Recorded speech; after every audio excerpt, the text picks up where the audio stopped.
This podcast may contain adult themes and strong language.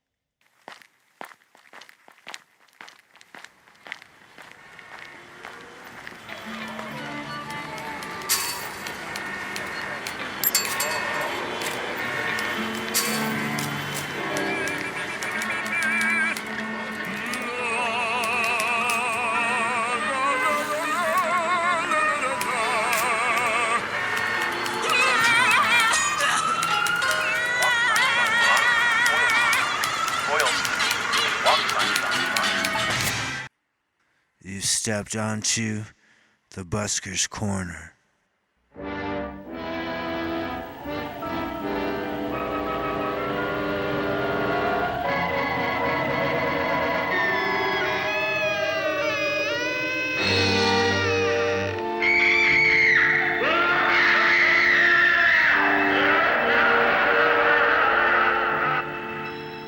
One thing I love about traveling as a musician is just the energy you get from places.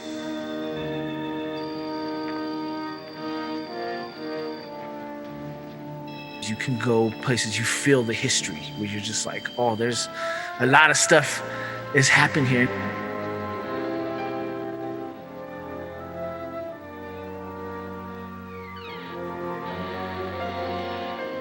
I try to keep my busking to daytime. To me, once the sun goes down and the night comes, that's when all the spooky stuff happens.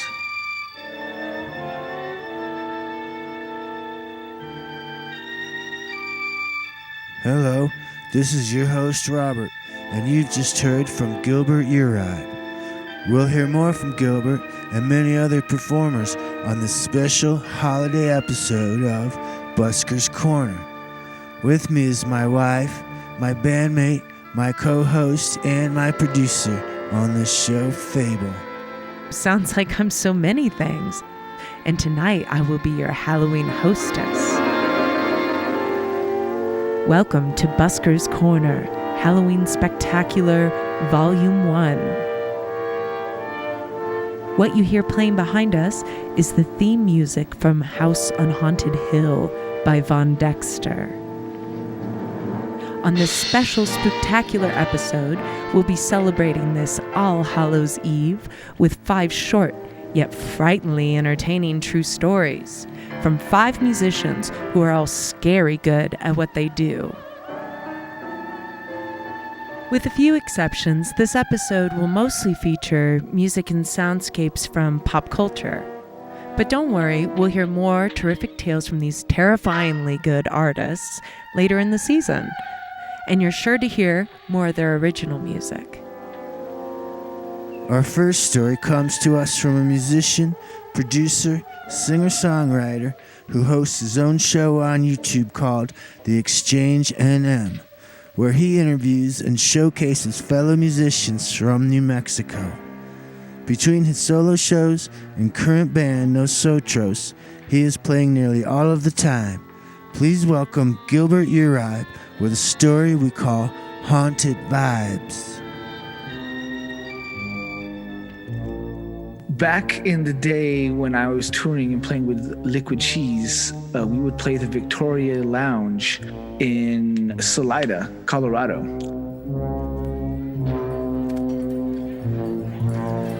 And this bar is like so old. And it used to be a brothel.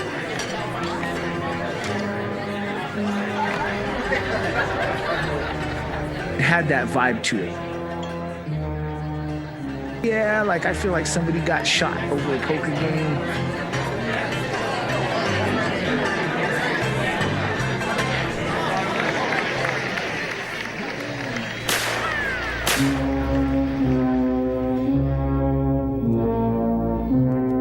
The rooms and just the vibe and everything about it was spooky. It was really creepy. We would do like ghost hunts at night because some rooms you weren't allowed to go in. They were locked, but you would hear noises. There was only one restroom. on the second floor, and there was a shower in the bathroom, so we would have to share and take turns. At night, once everyone went to bed, nobody wanted to get up and go to the bathroom by themselves.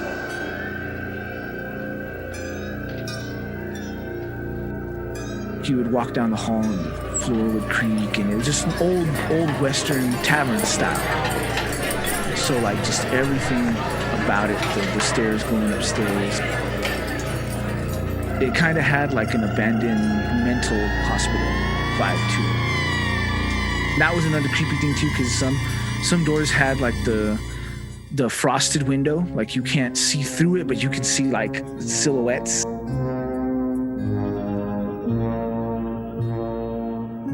So in the middle of the night, you're like, I hope that's somebody going to the bathroom, like walking by when you see like the shadow go across the door. And then you're like, hey, did you get in the middle of the night to piss?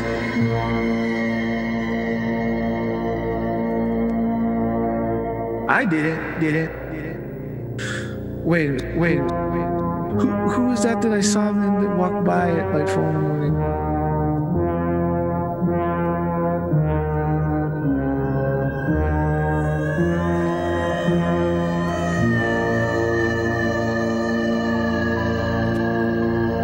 You know, every place has its history, and you can feel it.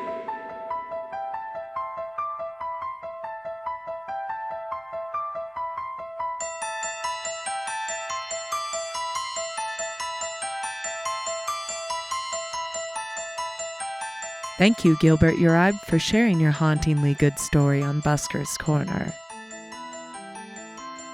Playing behind us now is Tubular Bells 2 by Mike Oldfield.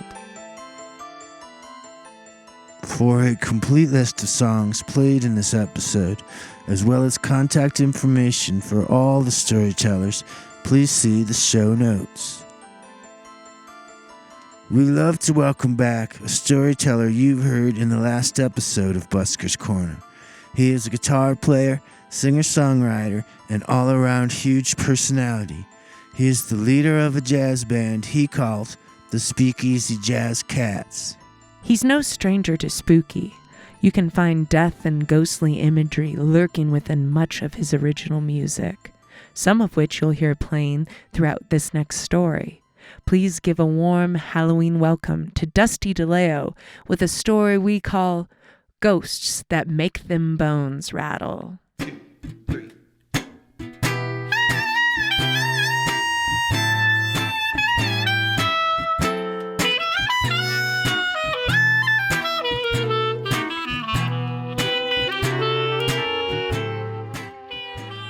Going to New Orleans, hands down, changed my life. When you're there, you experience subtle vibrations and visual oddities. There's just a pulse there. The day you go to the cemeteries, you think of all the people who walked on those streets that you're walking on. There's so much crazy murder and just so much life and death down there. Now here's a story about them ghosts that make them bones rattle. Sounds of them horns are bouncing off the chapel. Through 100-year streams that were blessed by the feet of those that were born long ago. And on even just like a real level, like I've ducked drive-bys down there and people have come up and tried to rob me, and I was quicker on the draw and scared them off. Lay away from the land of the dead. Let that music carry us home. Late at night, Sometimes even people that you know happen to go to the spirit world. It happens very quickly down there.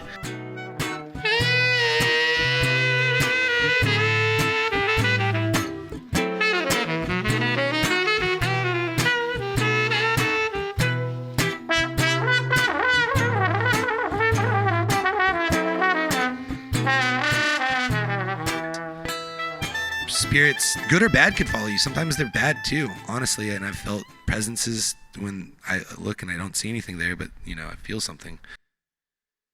This is pretty creepy because I was in the 7th ward in New Orleans, and it's a pretty wild place to live down there anyways. There's lots of just downright violence, really, at times. I was staying with my friends, this little artist house out there, and I woke up in the middle of the night, and I was awake, and I felt it. There was this shadowy figure presence that was like terrifying, kind of like trying to press through the veil, like around me, and it was just there, and I was not dreaming, and I was staring at it, and it was just really freaking me out. And I just tried to send some good energy at it, and eventually it went away. And then I fell back asleep, and I didn't think really much of it. But then I woke up the next morning, and my friend had the same experience. Pretty spooky. Yeah, that was kind of really scary. Can you hear them wolves howling, calling you to join them? In the moonlight, with the spirits dancing, with the ghosts of old, with the ghosts of old. Thank you, Dusty, for your story on this Halloween spectacular. Playing behind me is his band, the Speakeasy Jazz Cats. And speaking of Speakeasy Jazz Cats, our next guest was part of that group when it was based in Santa Fe, New Mexico. Mostly you'll recognize her as a dedicated violinist, although she does play a lot of other instruments. Her passion for and as a klezmer really shines when she performs with her current band, Los Klezmerados de Santa Fe. Her story takes place in Santa Fe, where she can be found busking nearly every day on the plaza. Here is Liv Orovich with a Halloween story we call Double Doosey.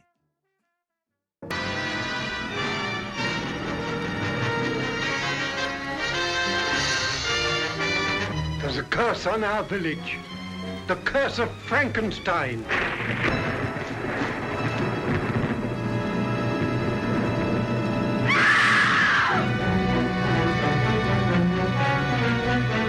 I guess I started self-realizing that I was a busker when other people started introducing me that way.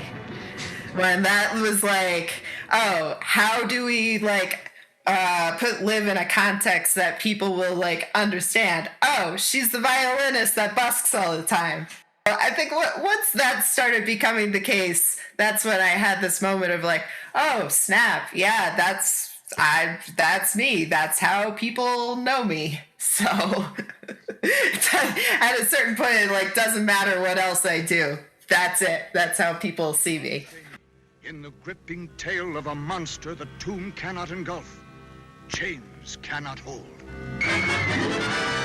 With the Speakeasy Jazz Cats, we pissed off most of the other buskers, I think.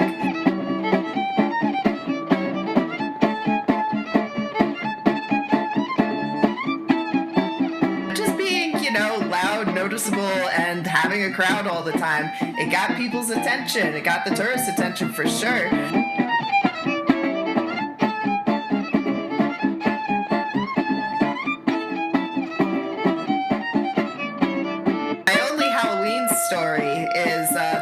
Time I went out busking on Halloween, and so I dressed up as a cricket, and I figured that would be fitting because, violin, I'm a cricket. No one could figure out what I was dressed as. Everybody was trying to guess, and they were all wrong. My spooky story, this is spooky slash kind of tragic.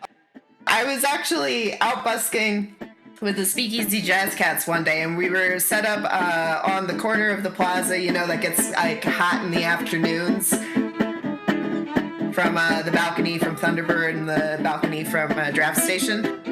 So we're sitting on that corner. Oh, we're maybe halfway through our set. Somebody fell off the balcony of Draft Station and landed on the sidewalk. The ambulance rolls up, everybody's around him and stuff, and we're We just knocked him out of man.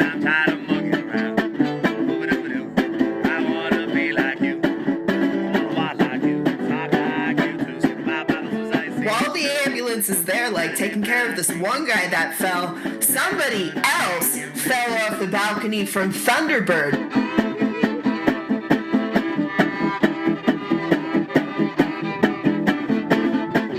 There's that balcony that's like little itty bitty that sits on San Francisco. Yeah, somebody went fucking tumbling off of that.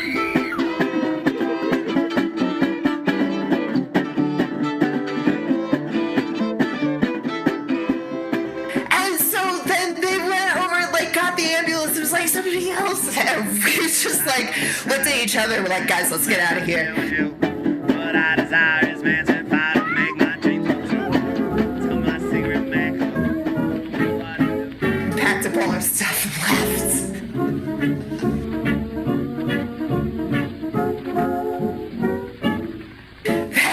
That's my Halloween story.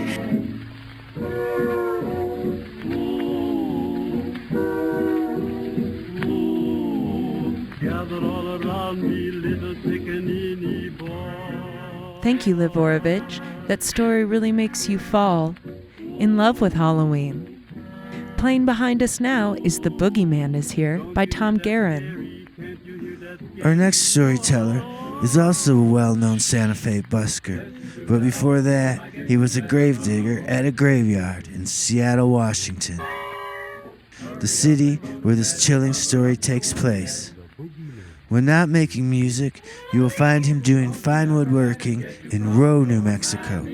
Please welcome Kyle Perkins, aka the Highway Busker, in a story called Night of the Living Busker. I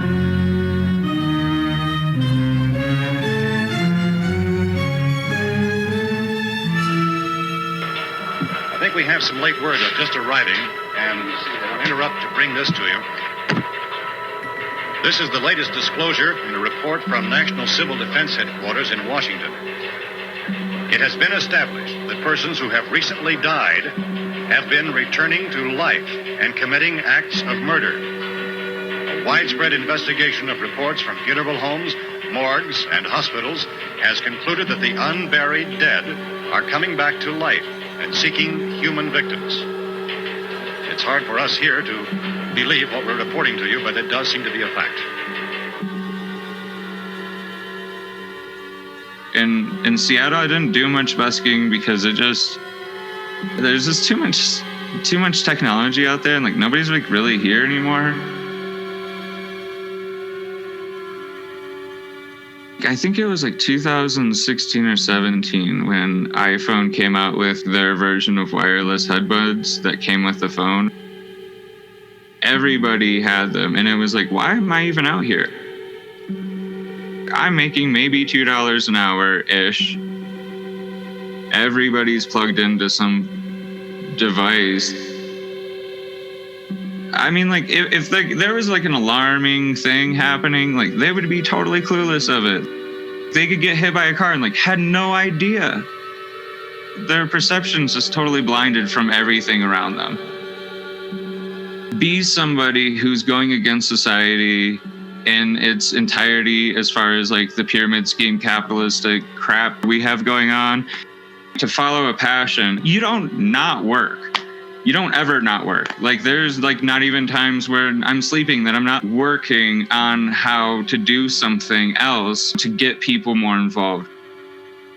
People don't realize that that's that much work. Just to sit here to know that song enough to play it for you to like hopefully experience something out of it. And then people are just plugged into something totally mindlessly. Suddenly, while you're asleep, they'll absorb your minds, your memories, and you're reborn into an untroubled world. Where everyone's the same. Exactly. I don't want any part of it. You're forgetting something, Miles. What's that? You have no choice.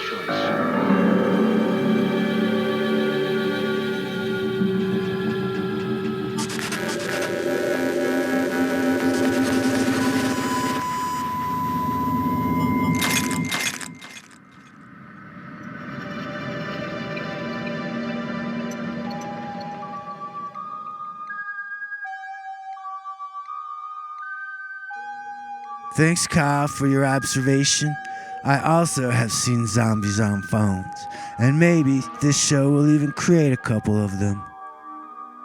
Playing behind us now is Donald Rubinstein's theme for Tales from the Dark Side. Continuing with more dark tales from the underworld of busking, our next Halloween treat comes to us from the notoriously haunted streets of Asheville, North Carolina. Told by an incredible musician, singer, songwriter, the one, the only, Laura Blackley. In a story we call They Only Come Out at Night.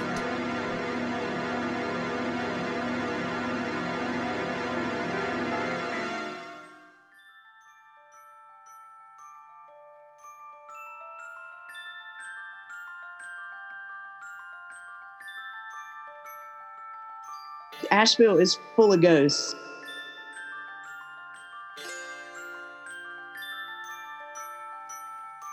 There's a building downtown. It actually held the world record for the tallest building on the smallest footprint. It's got these really cool architectural features on it. There are these grotesques that are similar to gargoyles. It's my favorite building downtown, but it is haunted as fuck. My name's Laura Blackley. Yeah, I'm a local musician, local to Asheville, North Carolina. I've been making music here for a little over 20 years. I do a ghost tour, a walking tour downtown. People love to give you shit when they're driving by and they see that you're doing a thing. You might be in the middle of telling people a story and, you always get the drunk girls. This past Halloween, I had a group and we were talking. It's this real somber moment about this remains. This remains of this nun that was found after they'd excavated a graveyard to dig up the graveyard to build a road. They found this nun on top of one of the caskets. They only knew that because she'd been dressed in the garb, a habit, I guess. According to the story, the remains, when they exhumed everything, she'd been pregnant. And so, of course, this is a small town and these tongues start wagging like she had been going out to lunch with this minister in town like several times a week. And people thought, oh man, that's sweet. That's so sweet. But then it's like, oh God, maybe something really worse happened.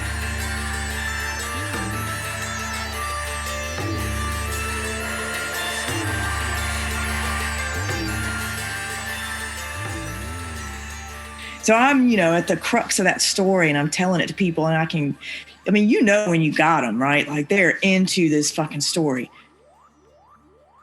And these girls start walking down the street and they're like, how about you get a load of this big booty? And like moon us. And I'm like, okay, how about it?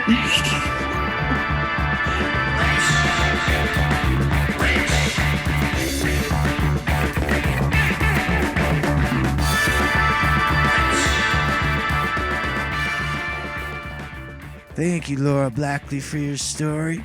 There's nothing like a full moon on Halloween.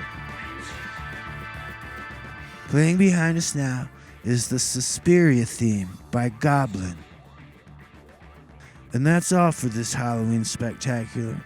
You'll hear more stories from these performers that will feature more of their original music in the future, but in the meantime, you will find links to their music in our show notes. Join us next time for more true tales from the world of street performance. But for now, you're stepping off of Busker's Corner.